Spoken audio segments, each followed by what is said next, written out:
Hello friends, welcome back to my channel. আর আজ আমার আইবুড়ো ভাত ডায়েরির পঞ্চম পর্ব। দিনটা ছিল রবিবার, আর জানো আজ আমার দুটো আইবুড়ো ভাতের অনুষ্ঠান ছিল। মানে সকালে আমার বান্ধবীরা আমার বাড়িতে এসে আইবুড়ো ভাত খাওয়াবে, আর বিকেলে টমের বাড়ি মানে আমার ভাইয়ের বাড়িতে গিয়ে আইবুড়ো ভাত খেতে হবে। সে আলাদাই সেলিব্রিটি ফিল, বুঝতেই পারছো। এই ফিলটা নিতে নিতেই আর দেরি না করে চলো এবার বাজারটা সেরে নেওয়া যাক। এইদিকে দেখতেই পেলে সকাল সকাল আমার তিন রত্ন চলে এসছে আমার বাড়িতে। তাই সবার আগে ব্রেকফাস্টটা নিয়ে নিলাম, কচুরি আর তার সাথে আলু পোস্ত। তারপর ওটাকে বাড়িতে রেখে আমরা চলে এলাম মাছের বাজারের দিকে। সেখান থেকে খানিক মাছ নেওয়া হলো। যেহেতু আজকে রবিবার তাই বাজারে প্রচন্ড ভিড় ছিল। অগত্যা ওই ভিড় ঠেলতে ঠেলতেই আমরা পৌঁছে গেলাম চিকেনের দোকানে। ফেরার পথে দেখি একটা কাকু অনেক ধরনের পাপড় নিয়ে বসেছে, তাই খানিক পাপড় কিনে এইবার চলে এলাম বাড়ির দিকে। বেশ বেলা হয়ে গেছে, এইবার রান্নার প্রিপারেশন নিতে হবে। তাই বাড়ি ফিরে দেখি সুমিতা অলরেডি স্টার্ট হয়ে গেছে কাটাকুটি নিয়ে, আর কাকুলিও এদিকে ব্রেকফাস্টের প্লেট সবার জন্য সাজিয়ে ফেলেছে। আর সবার সাথে পুচকুটাও আমাদের হেল্প করছে, দেখছো।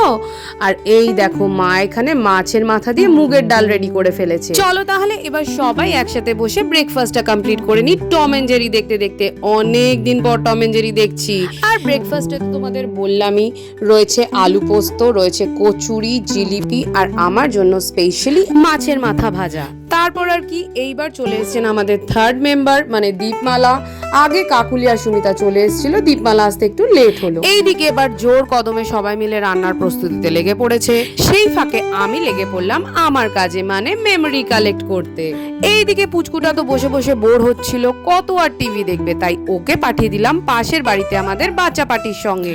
আর এই দেখো মাছের কালিয়া, চিকেন কষা সব একসাথে হচ্ছে। সবাই মিলে এত সুন্দর আমরা সময় কাটাচ্ছিলাম ওই মুহূর্তটাতে যে তোমরা দেখেই বুঝতে পারছো। এইবার প্রিপারেশন হচ্ছে পোলাওয়ের জন্য। পোলাওটা বানাবে কাকুলি, আর ওইটা রেডি হয়ে গেলেই ব্যাস। এইদিকে আমিও এবার রেডি হয়ে গেলাম, আর অন্যদিকে দীপমালা আর সুমিতা মিলে আমার খাবার জায়গাটা সাজাচ্ছিল। দেখো কি করেছে ওরা, মানে যেন ভোগ লাগিয়েছে আমার। দেখেই মনটা ভরে যাচ্ছে। চিকেন, চাটনি, পায়েস, মিষ্টি, মাছের কালিয়া, 5 রকমের ভাজা, এই সব কিছু আমাকে খেতে দেওয়া হলো।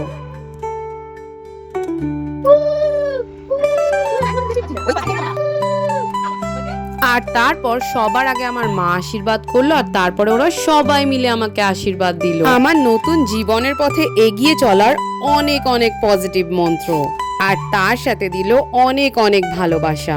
লাভ ইউ ফর এভার ডার্লিংস। এইবার চলে এসো দ্বিতীয় অকেশনে, মানে আজকের দিন আরো একটা স্পেশাল মোমেন্ট ছিল। সেটা হলো আজ ছিল সুমিতার বার্থডে।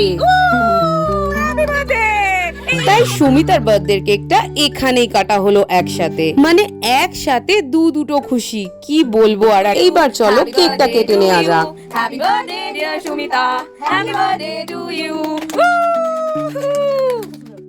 সবাই মিলে সুমিতাকে কেক খাওয়াতেই ব্যস্ত। সবার আগে তোর মেয়ে কি মজা যে পেয়েছে কি বলবো। আর তার সাথে এত দিন পর কারোর বার্থডেতে আমরা সবাই একসাথে রয়েছি। এই মুহূর্তটা যে আমাদের কাছে কি ছিল সেটা শুধু আমরাই জানি। শুধু একজনই মিসিং ছিল, সাহিন। ও আসলে ব্যাপারটা পুরো কমপ্লিট হয়ে যেত, কিন্তু কি করা যাবে, ও তো এখন এখানে নেই। তাই ওকে মনের মধ্যে নিয়েই আমরা সবাই মিলে খেতে বসে পড়লাম। আর এই দেখো আমার ওপরের ঘরে লাইন দিয়ে আমরা সবাই বসে পড়েছি, দেখতে পাচ্ছ। আর অন্যদিকে মা পুজো কমপ্লিট হলে তারপরে আমাদের সাথে খেতে চলে আসবে।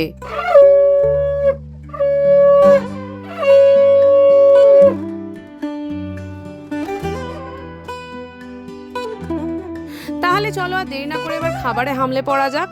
প্রথমেই ট্রাই করলাম মাছের কালিয়া দিয়ে, যেটা তো খেতে হেভেন হয়েছিল।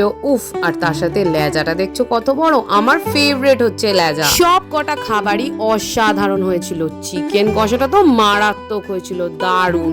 আসলে ওরা এত ভালোবাসা দিয়ে খাবারগুলো রান্না করেছিল যে সেটা টেস্টি হতে বাধ্য। আর এইদিকে সাহিন ভিডিও কল করেছিল, দেখতে পেলে। চলো তাহলে দীপমালা এবার বেরিয়ে যাবে, ওর বাবার শরীর অতটা ভালো নেই, তা সত্ত্বেও আমাদেরকে সময় দিল। এর থেকে বড় গিফট আর কি হয় বলো। তারপর আর কি খাওয়া দাওয়া কমপ্লিট করে টিভি দেখতে দেখতে আমরা আইসক্রিম খেতে বসলাম, আর দেখতে দেখতে সন্ধে হয়ে গেল। আর এই দেখো কে এসছে আমাদের বাড়ি, জামাই বাবু মানে সুমিতার বর বিপ্লব দা। সুমিতারা নতুন গাড়ি কিনেছে আর সেটা নিয়েই বিপ্লব দা ওদের নিতে এসছে। আর দেখো সুমিতার মেয়েটাকে পুরো মোয়ানার মতো লাগে না? Moana. Moana. টাটা। তাহলে সারা দিনটা ভরে অনেক অনেক সুন্দর মেমরিজ দিয়ে আজকের মতো ওরা চলে গেল।